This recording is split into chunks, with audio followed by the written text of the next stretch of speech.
Advocate Ashok काला तो था ही, उसका जिस्म भी भद्दा था। उसकी छोटी-छोटी आँखों में मक्कारी और बेरहमी साफ झलकती थी। वह गले में सोने की मोटी सी चेन और हाथ में कीमती घड़ी पहने रहता था।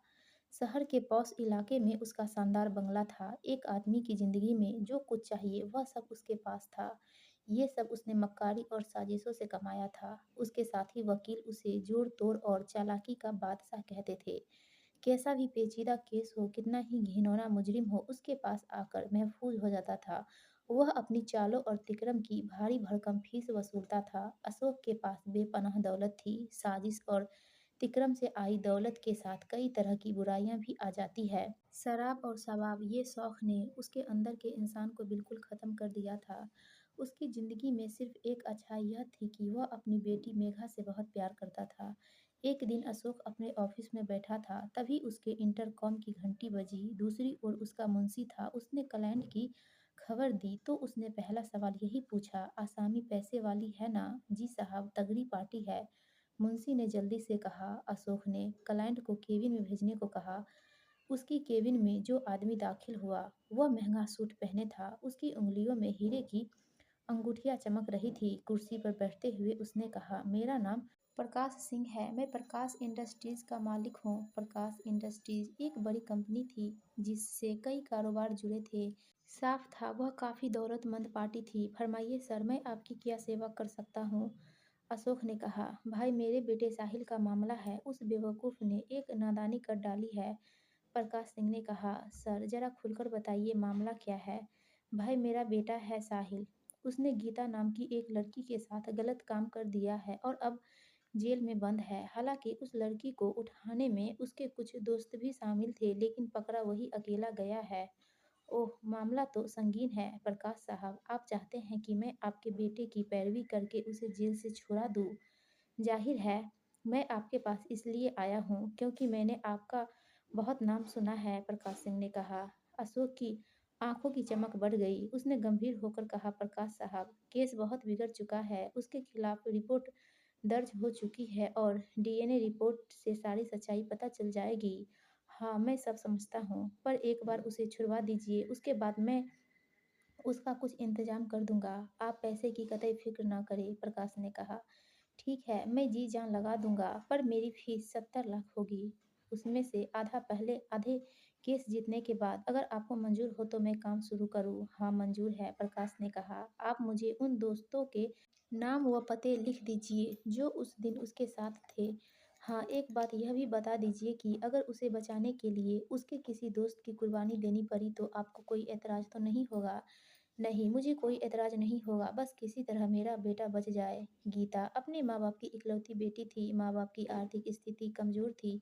इसके बावजूद भी वह उसे पढ़ा रहे थे। वह शहर के मशहूर कॉलेज में पढ़ रही थी और बस स्टैंड से घर तक पैदल ही जाती थी। वह बेहद शरीफ और समझदार लड़की थी। पिता ने उसकी शादी राहुल से तय कर दी थी, पर शादी की तारीख तय नहीं हुई थी। मंगेतर से उसकी फ़ोन पर बातचीत होती रहती थी। उस दिन भी गीता बस से उतरकर अपने घर जा रही थी, तभी एक कार उसके करीब आकर रुकी। उसमें से दो लोग उतरे। जब तक वह कुछ समझ पाती, उन दोनों ने उसे दबोच कर कार में डाल दिया था। उस गाड़ी में एक युवक और भी था। वह मशहूर उद्योगपति प्रकाश सिंह का बेटा साहिल था। गीता पूरी ताकत लगाकर चीखी, मुझे कहाँ ले जा रहे हो? प्लीज़ मुझे छोड़ दो। एक आदमी ने तुरंत उसका दबा दिया था।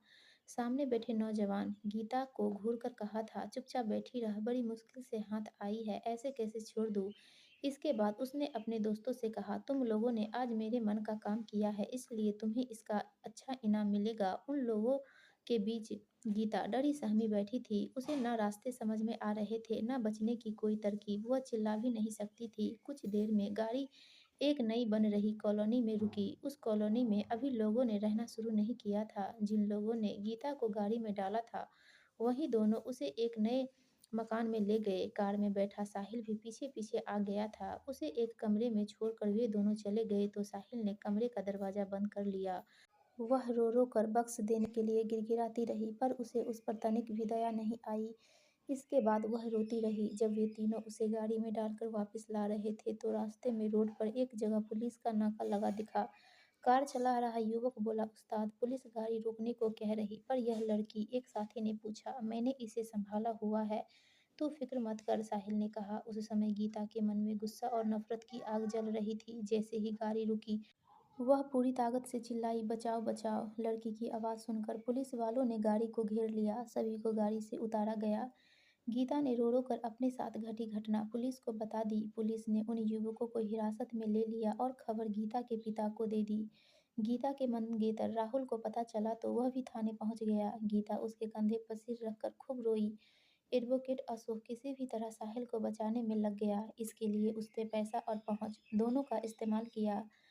यह केस अदालत पहुंचा तो एकदम उल्टा हो गया। अदालत में जो मेडिकल रिपोर्ट पेश की गई उसके मुताबिक प्रकाश सिंह का बेटा साहिल बेगुनाह पाया गया। एडवोकेट अशोक ने कोर्ट में जो कहानी पेश की उसमें बताया गया कि अब से करीब 3 महीने पहले किसी जगह पर गीता और साहिल की मुलाकात हुई थी। दोनों एक दूसरे के करीब आए, मोहब्बत का खेल शुरू हो गया। इनकी मुलाकातें महंगे रेस्टोरेंट में होने लगी। उनकी मुलाकातों के कई गवाह पेश हुए। दो वेटर जो उन्हें सर्व करते थे, उनके साथ साथ रेस्टोरेंट के मैनेजर ने भी गवाही दी। जिस स्टोर और दुकानों से साहिल ने गीता को तोहफे दिलाए थे, उन लोगों ने भी कोर्ट में बयान दिए। एक दिन गीता ने साहिल पर शादी का दबाव डाला तो उसने शादी से इनकार कर दिया। इसकी वजह यह थी कि वह शादी करने लायक नहीं था। इस बात को गीता नहीं जानती थी। साहिल के शादी से मना करने पर गीता ने उसे धमकी दी कि वह उसके खिलाफ कुछ भी कर सकती है। आखिर वही हुआ और उसने साहिल पर रेप का इल्ज़ाम लगा दिया। उस दिन वह खुद अपनी मर्जी से साहिल व उसके दोस्तों के साथ आउटिंग पर गई थी। वापसी पर जब पुलिस ने गाड़ी रोकी तो उसने चीखना चिल्लाना शुरू कर दिया। उसके बाद पुलिस ने साहिल और उसके साथियों को गिरफ्तार कर लिया। मेडिकल रिपोर्ट में गीता के साथ रेप की पुष्टि तो हुई थी, पर यह रेप साहिल ने नहीं बल्कि किसी और ने किया था। बदला लेने की खातिर इल्ज़ाम लगा दिया था साहिल पर, जबकि हकीकत यह थी कि साहिल नामर्द था। इस सिलसिले में कई डॉक्टरों की मेडिकल रिपोर्ट सबूत के तौर पर अदालत में पेश की गई। गीता भरी अदालत में रो रो कर चीख चीख कर फरियाद करती रही, लेकिन अशोक का बिछाया जाल और सबूत इतने पक्के थे कि कुछ नहीं हो सका। साहिल को बाइज्जत बरी कर दिया गया और गीता पर जुर्माना लगाकर उसे माफ़ कर दिया गया। अदालत के बाहर प्रकाश सिंह ने वकील अशोक को गले लगाकर शुक्रिया अदा करते हुए उसकी बहुत तारीफ की। राहुल के सामने गीता की हिचकियाँ बंध गई। उसने रोते हुए कहा, राहुल, अदालत में जो कुछ कहा गया वह सब झूठ है। मैंने साहिल को इससे पहले कभी नहीं देखा था। मैं जानता हूँ गीता, तुम बेकसूर हो। यह सब उस मक्कार वकील की साजिश है। दौलत के लिए लोग अपना ईमान और ज़मीन तक बेच देते हैं। तुम परेशान न हो, ऊपर वाला ज़रूर इंसाफ करेगा। एक बात और गीता, पहले मैंने सोचा था कि अपना घर बनाकर तुमसे शादी करूँगा, लेकिन अब मैं तुमसे अगले महीने ही शादी कर रहा हूँ, वरना तुम घुटती रहोगी। मैंने इस बारे में तुम्हारे पापा से बात कर ली है, राहुल ने कहा। एक दिन साहिल का दोस्त उसके पास एक आदमी को लेकर आया। उसके सिर पर कैप थी, आंखों पर काला चश्मा, पान जैसे लाल होठ। उसने कपड़े भी काफ़ी कीमती पहन रखे थे। उस व्यक्ति का नाम सागर था। दोस्त ने बताया कि सागर के पास ऐसे हुस्न की परियां है कि देखो तो आंखें खुली की खुली रह जाए। साहिल अपनी अय्याशी पर खूब पैसे उड़ाता था, इसलिए उसने कहा, मुझे दिखाओ तो वे कैसी है। साहिल ने अपने मोबाइल में साहिल को एक फ़ोटो दिखाई। लड़की बेहद खूबसूरत थी। देखते ही साहिल उसका दीवाना हो गया। उसने कहा, क्या तुम इसे ला सकते हो? हाँ, तभी तो फ़ोटो दिखा रहा हूँ, पर पैसा काफ़ी लगेगा और मेरी कुछ शर्तें भी हैं। पैसे की तुम फ़िक्र मत करो, अपनी शर्त बताओ, साहिल ने कहा। शर्त यह है कि इस लड़की के पास बस वही आदमी जाएगा जिसने सौदा किया है, यानी बस तुम, और सुबह होने से पहले तुम लड़की को वापस भेज दोगे। 2 लाख रुपए कीमत होगी, सागर ने कहा। मुझे मंजूर है, साहिल ने बेचैनी से 1 लाख रुपए उसके हाथ पर रख कर कहा। बाकी काम के बाद दूसरी ओर वकील अशोक बड़ा खुश था। एक बड़े दौलतमंद व इज्जतदार खानदान से उसकी इकलौती बेटी मेघा के लिए रिश्ता आया था। लड़का भी बाप के बिजनेस से जुड़ा था, पढ़ा लिखा शरीफ लड़का था। मंगनी का दिन भी तय हो गया था। मेघा रोज की तरह उस दिन भी क्लास से लौट रही थी। वह अपनी गाड़ी खुद चलाती थी। रास्ते में एक तेज रफ्तार वैन ने उसकी कार को ओवरटेक करके रोक लिया। गाड़ी रुकते ही उसमें से 2-3 लोग जल्दी से उतरे और मेघा की कार का गेट खोलकर फुर्ती से उसे अपनी गाड़ी में बिठा दिया। उसकी गाड़ी वहीं खड़ी रह गई। मेघा की समझ में नहीं आ रहा था कि वे लोग कौन हैं और उसे किडनैप क्यों कर रहे हैं। वह रूंधी आवाज़ में बोली, तुम लोग कौन हो? मुझे कहाँ ले जा रहे हो? हम इसका जवाब नहीं दे सकते क्योंकि हमसे जितना कहा गया है हम वही कर रहे हैं।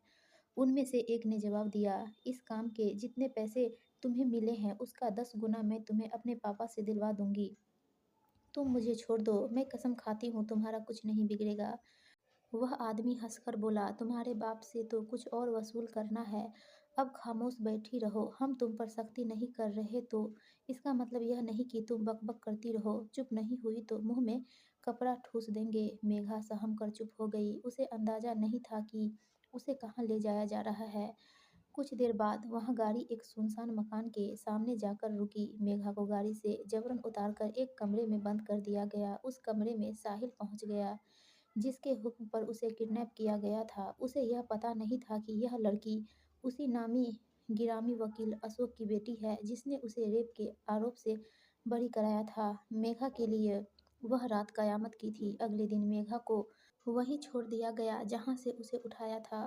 वकील अशोक दोनों हाथों से सिर थामे बैठा था। उसके सामने उसकी लूटी पिटी बेटी मेघा सिसकियां भर रही थी। 1 घंटे पहले ही उसे गेट पर छोड़कर गया था। उसने अपने बाप को वह सब कुछ बता दिया जो उस पर गुजरी थी। तमाम गुनहगारों को बरी कराने वाले एडवोकेट अशोक ने कभी सोचा भी नहीं था कि उसकी लाडली बेटी के साथ भी कभी ऐसा घिनौना काम हो सकता है। अशोक एक समर्थ और ऊंची पहुंच वाला आदमी था। दौलत की भी उसके पास कमी नहीं थी, पर आज न दौलत काम आ रही थी न रसूख। उसने मेघा से पूछा, बेटा बस एक बार मुझे पता चल जाए कि यह किसने किया, फिर देख मैं उसका क्या हर्ष करता हूँ।